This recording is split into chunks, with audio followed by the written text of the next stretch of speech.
വിവാഹ ജീവിതത്തിലേക്ക് പ്രവേശിക്കാനിരിക്കുന്ന നവദമ്പതികൾ അവർക്കിടയിലുള്ള പൊരുത്തം എങ്ങനെയാണ് നമ്മൾ നോക്കുക, നമ്മൾ പരിശോധിക്കുകയാണ്. ഭാര്യ ഭർത്താക്കന്മാർക്കിടയിലുള്ള സ്നേഹം വർദ്ധിക്കാൻ, പിണക്കങ്ങൾ മാറാനുള്ള ടിപ്സുകൾ നമ്മൾ പരിശോധിക്കുകയാണ്. വിവാഹം ശരിയാകാത്ത ആണുങ്ങൾക്കും പെണ്ണുങ്ങൾക്കും വിവാഹ തടസ്സങ്ങൾ നീങ്ങിക്കിട്ടാനുള്ള ടിപ്സുകൾ നമ്മൾ പഠിക്കുകയാണ്. ഏതാണെന്നറിയാനും എങ്ങനെയാണെന്നറിയാനും മജ്ലിസ് മുഴുവനായും കേൾക്കുക.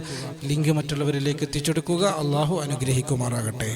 അഊദു ബില്ലാഹി മിനശ് ശൈത്വാനിർ റജീം. ബിസ്മില്ലാഹിർ റഹ്മാനിർ റഹീം. അൽഹംദുലില്ലാഹി വകഫാ വസ്സലാമുൻ അലാ ഇബാദിഹില്ലദീന ഇസ്തഫ. അമ്മാ ബഅദ്.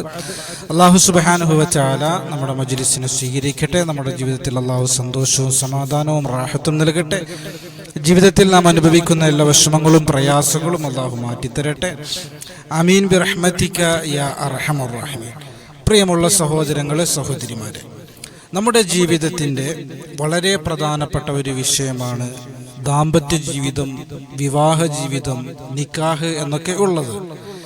കാരണം ദാമ്പത്യ ജീവിതം എന്നുള്ളത് ഒരു കുടുംബത്തിൻ്റെ തുടക്കമാണ്, ഒരു തലമുറയുടെ ആരംഭമാണ്.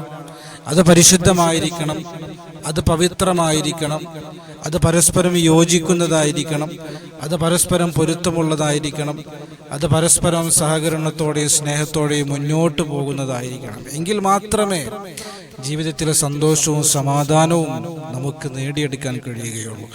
വിവാഹ ജീവിതത്തിൻ്റെ ലക്ഷ്യമായി അള്ളാഹുവിൻ്റെ ഖുർആൻ പറഞ്ഞത് തന്നെ ലിയസ്കുന ഇലൈഹ, സമാധാനമുണ്ടാകാൻ വേണ്ടിയിട്ടാണ്. സമാധാനമുണ്ടാകാൻ ദമ്പതിമാർക്കിടയിൽ, ഭാര്യ ഭർത്താക്കന്മാർക്കിടയിൽ ദാമ്പത്യ ജീവിതത്തിൽ പൊരുത്തമുണ്ടാവുക എന്നുള്ളത് വളരെ പ്രധാനപ്പെട്ട വിഷയമാണ്. നമ്മൾ ഈ വിഷയം പറയുമ്പോഴും വിവാഹം ശരിയാകാത്ത എത്രയോ ആണുങ്ങളുണ്ടാകും, എത്രയോ പെണ്ണുങ്ങളുണ്ടാകും. പൊരുത്തത്തിൻ്റെ വിഷയത്തിലേക്ക് പ്രവേശിക്കുന്നതിൻ്റെ മുമ്പ് സ്ത്രീ പുരുഷന്മാർക്ക് വിവാഹം ശരിയാകാനുള്ള ചില ടിപ്സുകൾ നമ്മൾ പരിചയപ്പെടുകയാണ്. പുരുഷന്മാർ എത്ര വിവാഹാലോചനകൾ നടക്കുന്നു, പക്ഷേ ഒന്നും ശരിയാകുന്നില്ല എന്ന് പറയുന്നവരുണ്ട്. സമ്പത്തുണ്ട്, സൗന്ദര്യമുണ്ട്, സൗകര്യങ്ങളുണ്ട്, പക്ഷേ തടസ്സങ്ങളാണ് എന്ന് പറയുന്നവർ സൂറത്ത് യൂസുഫ് എല്ലാ ദിവസവും ഒരു തവണ 41 ദിവസം വരെ പാരായണം ചെയ്തു കഴിഞ്ഞാൽ വിവാഹ ജീവിതത്തിൻ്റെ തടസ്സങ്ങൾ നീങ്ങിക്കിട്ടുമെന്ന് നമ്മുടെ ഉലമാക്കൾ വിശദീകരിക്കുകയാണ്. അതുപോലെ പെൺകുട്ടികൾ, വിവാഹം ശരിയാകാത്ത പെൺകുട്ടികൾ, ഒരുപാട് ആളുകൾ വന്നു കണ്ടു, ഒരുപാട് ആളുകളുടെ മുമ്പിൽ അണിഞ്ഞൊരുങ്ങി നിന്നുകൊടുത്തു, പക്ഷേ അവസാന നിമിഷത്തിൽ മുടങ്ങിപ്പോവുകയാണ്. തടസ്സങ്ങളാണ് എന്ന് പറയുന്ന പെൺകുട്ടികളുണ്ട്, പെൺകുട്ടികളുടെ ഉമ്മമാരുണ്ട്. ഇൻഷാ അല്ലാഹ് പെണ്ണ് കാണാൻ വേണ്ടി വരുമ്പോൾ അള്ളാഹുവിൻ്റെ വിശുദ്ധമായ ഖുർആനിലെ സൂറത്തുൽ ബഖറയുടെ 138 ആയത്ത്, ഈ ആയത്തിൻ്റെ പല രൂപത്തിലുള്ള ചികിത്സകളും വിവാഹം ശരിയാകാൻ നമുക്ക് കാണാൻ കഴിയും.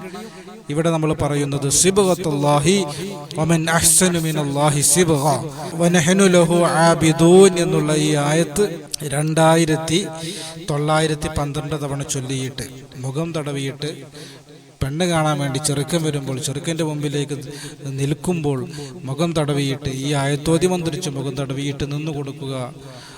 അള്ളാഹു നിനക്ക് നൽകിയ യഥാർത്ഥ സൗന്ദര്യം അവനെ ബോധ്യപ്പെടാൻ അത് കാരണമാകും എന്ന് നമ്മുടെ ഉലമാക്കൾ വിശദീകരിക്കുകയാണ്. അള്ളാഹു തൗഫീഖ് നൽകി അനുഗ്രഹിക്കുമാറാകട്ടെ. വിവാഹം നമ്മൾ തിരഞ്ഞെടുക്കുമ്പോൾ, വിവാഹ ജീവിതത്തിലേക്ക് നമ്മൾ പ്രവേശിക്കുമ്പോൾ നമ്മൾ ശ്രദ്ധിക്കേണ്ട വളരെ പ്രധാനപ്പെട്ട വിഷയങ്ങളുണ്ട്. പൊരുത്തം നോക്കുക. നമ്മുടെ ഉലമാക്കളിൽ, പഴയ പണ്ഡിതന്മാരിൽ പെട്ട പണ്ഡിതന്മാരൊക്കെ വിശദീകരിക്കുന്ന ഒരു കണക്കുണ്ട്. പുരുഷൻ്റെയും സ്ത്രീയുടെയും പേരുകൾ നോക്കിയിട്ട്, അവരുടെ പേരിൻ്റെ അതത് നോക്കിയിട്ട് അതിൽ ഒരു 16 ആഡ് ചെയ്ത്, ഭാര്യയുടെ പേര്, ഭർത്താവിൻ്റെ പേര്, അല്ലെങ്കിൽ ഭാര്യയാകാൻ പോകുന്നവരുടെ പേര്, ഭർത്താവാകാൻ പോകുന്നവരുടെ പേര്, അതിൻ്റെ ആ എണ്ണത്തിൻ്റെ അതതിൻ്റെ കൂടെ 16 ചേർത്ത് കിട്ടുന്ന ഉത്തരം 9 കൊണ്ട് ഹരിച്ച് ശിഷ്ടം 1 അല്ലെങ്കിൽ 3 അല്ലെങ്കിൽ 7 വന്നു കഴിഞ്ഞാൽ ആ ബന്ധം നല്ലതാണ് എന്നും, ശിഷ്ടം 2, 5, 8 വന്നതെങ്കിൽ ആ ബന്ധം തരക്കേടില്ല എന്നും, ശിഷ്ടം 4, 6, 0 വന്നതെങ്കിൽ ആ ബന്ധം നല്ലതല്ല, മോശമാണ് എന്നൊക്കെ നമ്മുടെ ഉലമാക്കൾ വിശദീകരിച്ചിട്ടുണ്ട്. പഴയ പണ്ഡിതന്മാരിൽപ്പെട്ട പണ്ഡിതന്മാരൊക്കെ വിശദീകരിച്ചതായി കാണാൻ കഴിയും. ഇൻഷാ അല്ലാഹ് അതിൻ്റെയൊക്കെ പുറമെ നമ്മൾ പൊരുത്തം നോക്കുമ്പോൾ നമ്മൾ ശ്രദ്ധിക്കേണ്ട വളരെ പ്രധാനപ്പെട്ട വിഷയങ്ങളുണ്ട്. അല്ലാഹുവിന്റെ റസൂൽ സല്ലല്ലാഹു അലൈഹി വസല്ലം തങ്ങളുടെ ഒരു ഹദീസ് കാണാം, തുങ്കിഹുൽ മർഅത്തുൽ അർബഇൻ ലിമാലിഹാ വലി ജമാലിഹാ വലി നസബിഹാ വലി ദീനിഹാ. 4 വിഷയങ്ങൾ റസൂലുള്ള പരിചയപ്പെടുത്താണ്. സമ്പത്തിന്റെ വിഷയത്തിൽ ഭാര്യ ഭർത്താക്കന്മാർക്കിടയിൽ പൊരുത്തമുണ്ടാകാൻ നമ്മൾ ശ്രദ്ധിക്കേണ്ടത് സമ്പത്തിന്റെ വിഷയത്തിൽ ഭാര്യയേക്കാൾ ഭർത്താവ് ഉയർന്നു നിൽക്കുക എന്നുള്ളതാണ്. അതുപോലെ തറവാടിന്റെ വിഷയത്തിലും ഭാര്യയേക്കാൾ ഭർത്താവ് ഉയർന്നു നിൽക്കുക എന്നുള്ളതാണ്. അതുപോലെ സൗന്ദര്യത്തിൻ്റെ വിഷയത്തിലാണെങ്കിൽ ഭർത്താവിനേക്കാൾ ഭാര്യ ഉയർന്നു നിൽക്കുക എന്നുള്ളതാണ്. ദീനിൻ്റെ വിഷയത്തിൽ 2 പേരും ഉയർന്നു നിൽക്കണം എന്നാണ്. അപ്പോൾ ഈ 4 വിഷയങ്ങൾ നമ്മൾ നോക്കേണ്ടതാണ്. ഈ 4 ഏറ്റവും ഗൗരവത്തിൽ നമ്മൾ എടുക്കേണ്ടത് ദീനിൻ്റെ വിഷയമാണ്, തഖ്വയുടെ വിഷയമാണ് എന്നുള്ളതാണ്. അപ്പോൾ ഈ വിഷയങ്ങളൊക്കെ നമ്മൾ ശ്രദ്ധിക്കുമ്പോഴാണ്, പരിഗണിക്കുമ്പോഴാണ് നമ്മുടെ ദാമ്പത്യ ജീവിതം പൊരുത്തമുള്ളതായി മാറുകയുള്ളൂ. അല്ലാഹു സുബ്ഹാനഹു വ തആല മനസ്സിലാക്കാൻ നമുക്ക് തൗഫീഖ് നൽകി അനുഗ്രഹിക്കട്ടെ. അല്ലാഹുവിൻ്റെ റസൂൽ സല്ലല്ലാഹു അലൈഹി വസല്ലം തങ്ങളുടെ ഒരു ഹദീസ് കാണാം, തഖയ്യറൂ ലിനുത്ഫിക്കും. നിങ്ങൾ നിങ്ങളുടെ ഭർത്താവിനെ തിരഞ്ഞെടുക്കുമ്പോൾ, ഭാര്യയെ തിരഞ്ഞെടുക്കുമ്പോൾ ഏറ്റവും നന്നായി പരിശ്രമിച്ച് കഠിനാധ്വാനം ചെയ്ത് അന്വേഷിച്ചുകൊണ്ട് നിങ്ങൾ തിരഞ്ഞുപിടിക്കണം, നന്നായി തിരഞ്ഞുപിടിക്കണമെന്ന് അല്ലാഹുവിൻ്റെ റസൂൽ സല്ലല്ലാഹു അലൈഹി വസല്ലം തങ്ങൾ പറയുക. കാരണം നമ്മുടെ മക്കളുടെ ഉമ്മയാണ് നമ്മൾ തിരഞ്ഞെടുക്കുന്നത്, അല്ലെങ്കിൽ മക്കളുടെ ഉപ്പയാണ് തിരഞ്ഞെടുക്കുന്നത്.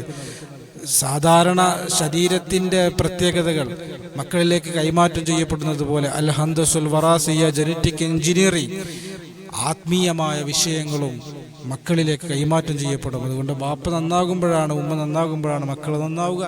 നല്ലവണ്ണം തിരഞ്ഞെടുക്കുക, പൊരുത്തം നോക്കുക, റസൂലുള്ളാഹിന്റെ ഹദീസുകൾ പരിഗണിക്കാൻ പറ്റുന്നതൊക്കെ നമ്മൾ പരിഗണിക്കുക, ശ്രദ്ധിക്കുക.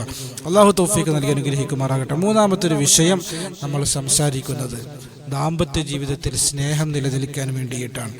ഭാര്യ ഭർത്താക്കന്മാർ പ്രണയിച്ച് കല്യാണം കഴിച്ചവരാണെങ്കിലും അറേഞ്ച്ഡ് കല്യാണം കഴിച്ചവരാണെങ്കിലും പലപ്പോഴും സ്നേഹമില്ല എന്ന് പറയുന്ന ഭാര്യമാരുണ്ട്, ഭർത്താക്കന്മാരുണ്ട്.